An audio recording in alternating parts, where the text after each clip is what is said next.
What's going on, everybody? Simple back at it like I'm checking my height. Today we are checking out why the Netherlands is the world's agriculture leader.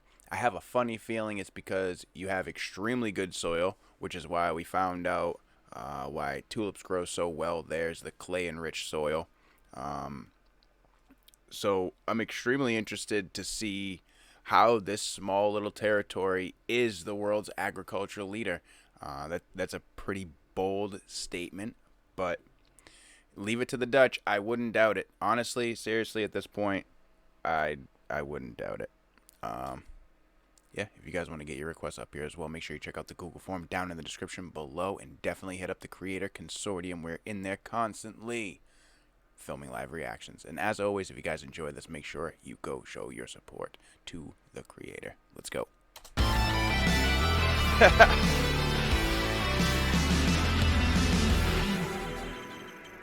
I'm going to ask you a question, and don't Google it. What's the biggest agricultural power in Europe? Who is the biggest food exporter in the entire European Union? By the title, I'm going to say the Netherlands. Netherlands. Spain, Italy, or maybe even France. After all, these countries have good weather and thousands upon thousands of hectares of arable land.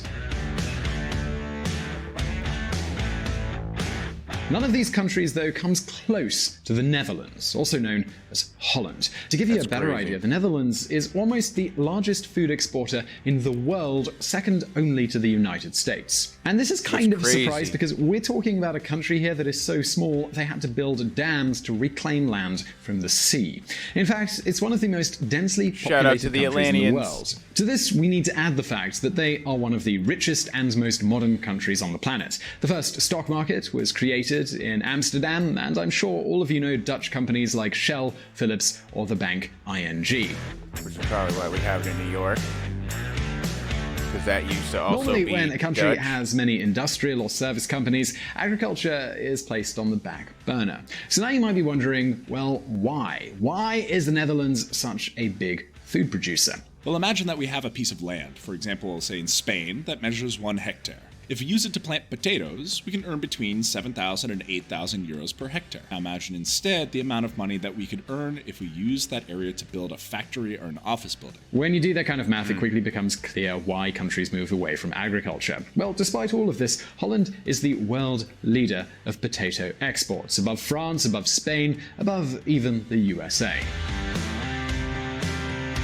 What do they just grow them in these vertical gardens? And now I can probably guess what some of you Or are is that thinking. just B-roll? Agriculture in Europe? I mean, Brussels has got to be giving out grants somewhere, right? Agriculture is indeed one of the most protected sectors with the most aid in the entire European Union. However, the Netherlands isn't the country that receives the most money. Of course, they receive aid like any other member country, but they don't even get Definitely a third different than it is of in what the United Greece gets. States. Farming in the United States, go watch the movie Food Inc. That'll tell you basically everything you need to know about it. And if we compare it with larger countries like France, the difference in aid is huge. So how is it possible that with so little land and so little help, Holland has become the garden of the world? Well, as you can imagine, the answer is simply explained in one word: technology. In a farm in the Netherlands, we can find tractors that drive themselves, drones that monitor crops, and of course, resource optimization at the highest level. However, there's still a question here. Why does Holland have more modern agriculture than, for example, Spain? Also, what has the Netherlands done that can be imitated in other countries? Well, today we're going to answer these questions, but before we do, let's take a look back at the history. From the field to the university. In the 1970s, Holland had one of the most prosperous economies in all of Europe. Companies such as Philips and Airbus were conquering the international market. And all of this was great news for the Netherlands. But as we always say on VisualPolitik, not everything was a field of roses. Imagine being 20 years old and living in the Netherlands back then. Where would you have liked to work? In an international company like Philips with high salaries and good conditions? Or on your father's farm? Well, exactly. Dutch agriculture, it was on the verge of disappearing. And we also have to add something very important to this. As we said before, the Netherlands is very small, and there's hardly any space for large farms. Especially with all the tulips. Now, for example, there's plenty of land in the United States, and that means that farmers can group and create large farms. In fact, today, a lot of American farms belong to... Most of America is arid. I mean, you're not planting anything out in the desert. That's just how it is. I mean, even up where I am, we have such rocky soil. You can have farms. Not that you can't. It's very difficult.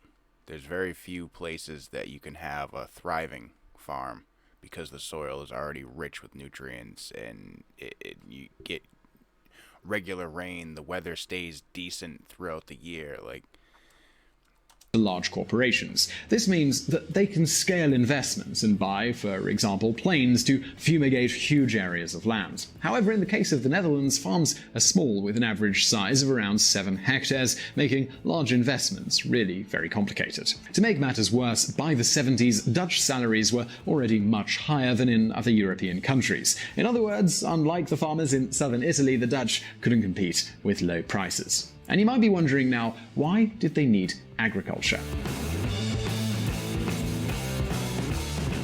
After all, in those years, there was... We do have pumpkin contests like that in New Hampshire, I will say that, though. I'm not entirely sure how they're doing it. They're probably digging their whole backyard up and just getting a bunch of, like, cow manure and fox farm soil or something.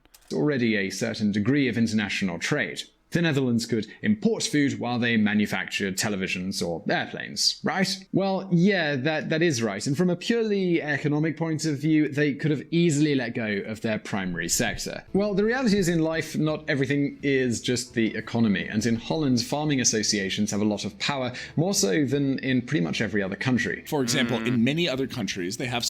I mean, America has a iron hold on the entire farming industry. It's almost impossible to even become a farmer at this point if you want to produce food for the masses. Aside from the restrictions and the taxes and everything else that comes with it, you get indebted to certain like I said, go watch the movie Food Inc.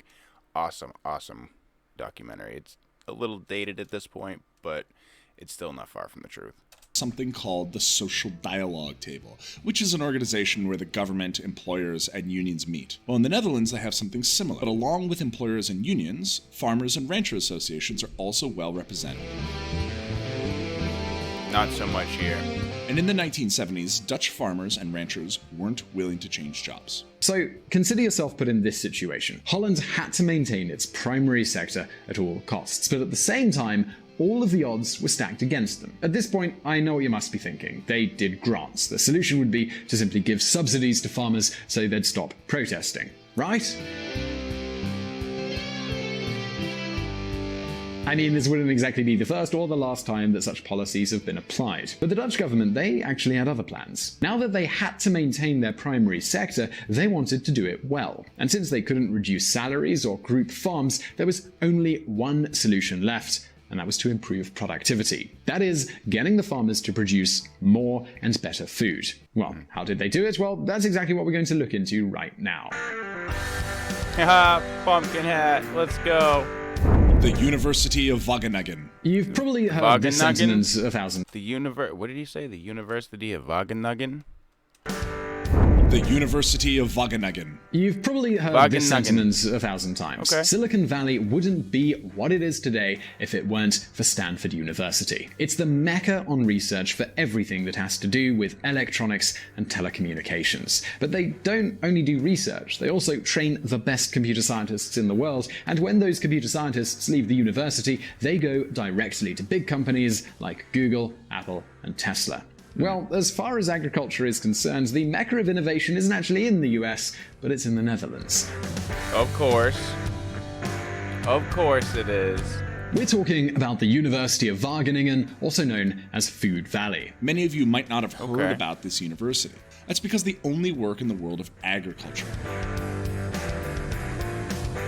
They don't have degrees in law or art history. Wageneigen's motto is to improve food quality for the entire world. So you might be wondering right now, well, what's so special about this university? Well, the first difference is money. The Netherlands knew that they needed technology to improve their farming. So, well, what did they do? Well, they showered their scientists with money. In just 2 decades, the university's research budget doubled. But hold on just a moment, because money is not the only important thing here. The truth is, the most important thing wasn't how much, but where the money was coming from.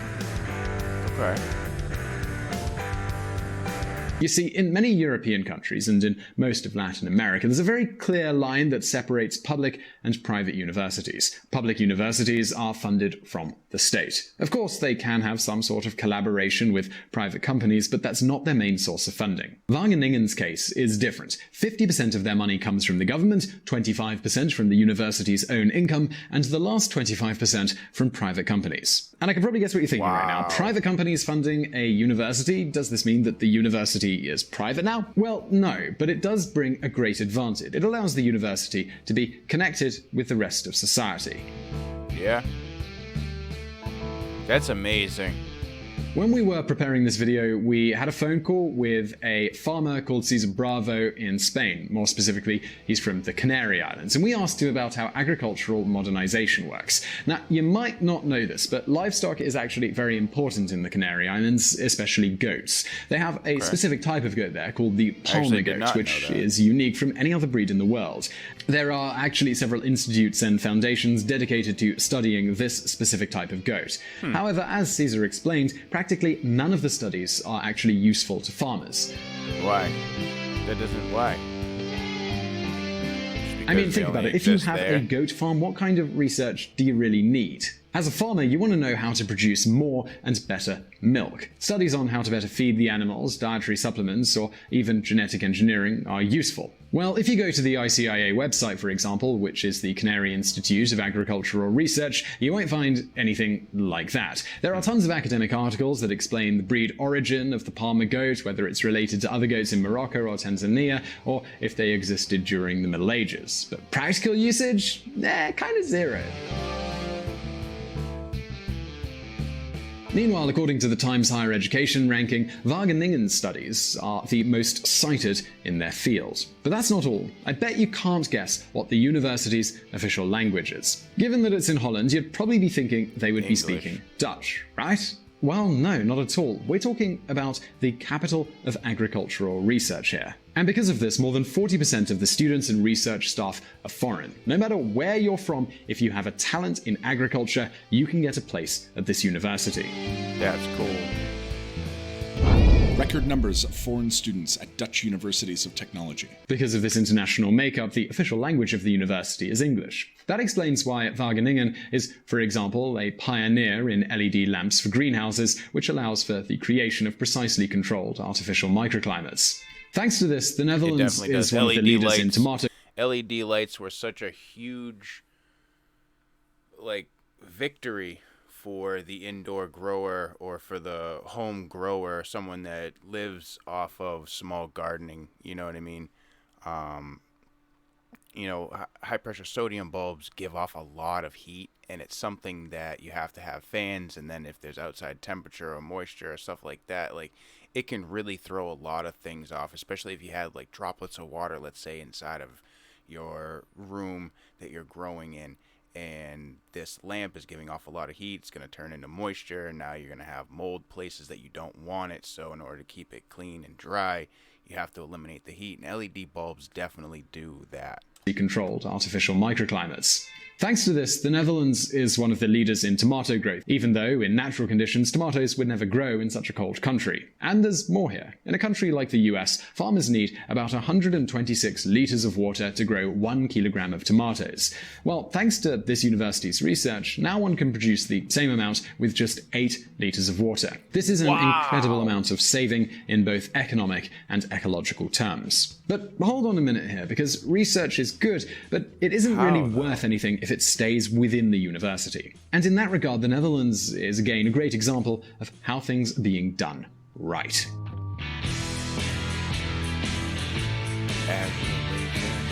From the university to the field. Let's get back to Spain for a moment. Imagine that we have This a is tomato garden mind-blowing. and we want to invest in this hydroponic technology that will allow us to save water. The European Union, or more precisely the Common Agricultural Policy, provides all kinds of grants so that farmers can modernize their fields. So we'll go to the Agricultural Extension Agency where all of these grants are managed. So the farmers get their money there and then they will make sure that they spend it on improving production techniques. So far, so good.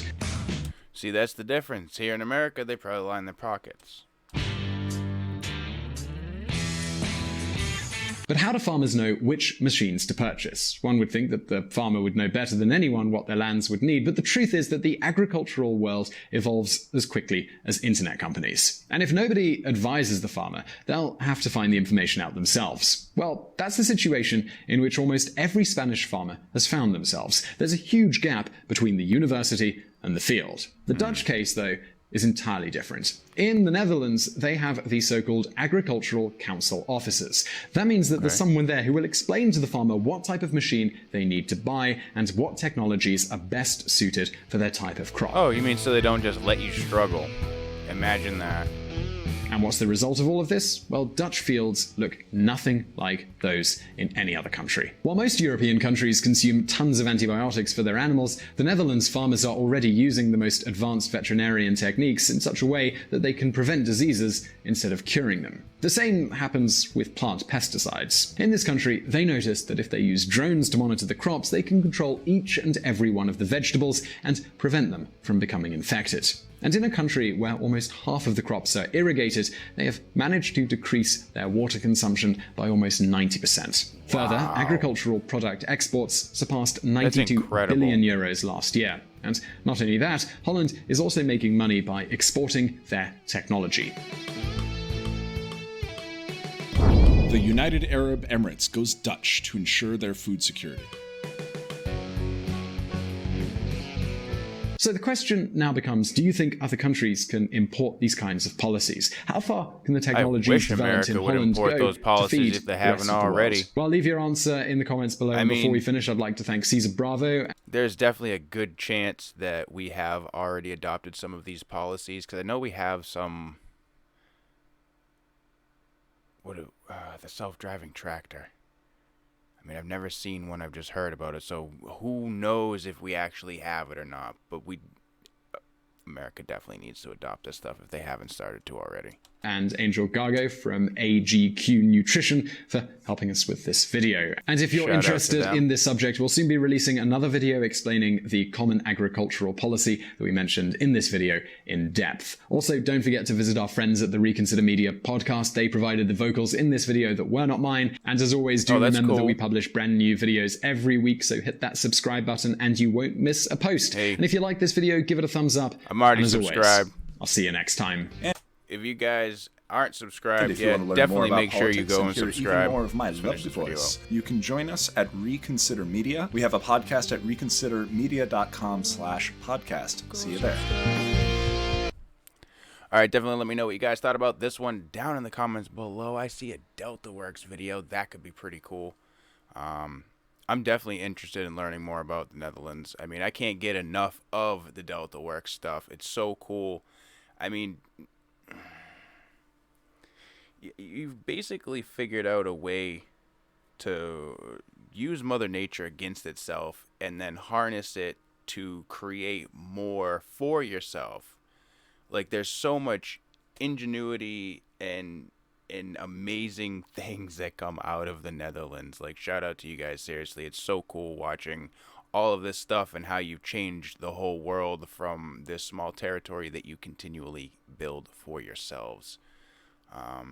It's definitely mind-blowing. Let me know where to go from here. Google Forms down in the description. Hit up the Creator Consortium, where we're filming live all the time. Check out one of the other 2 videos before you take off, and I'll catch you on the next one.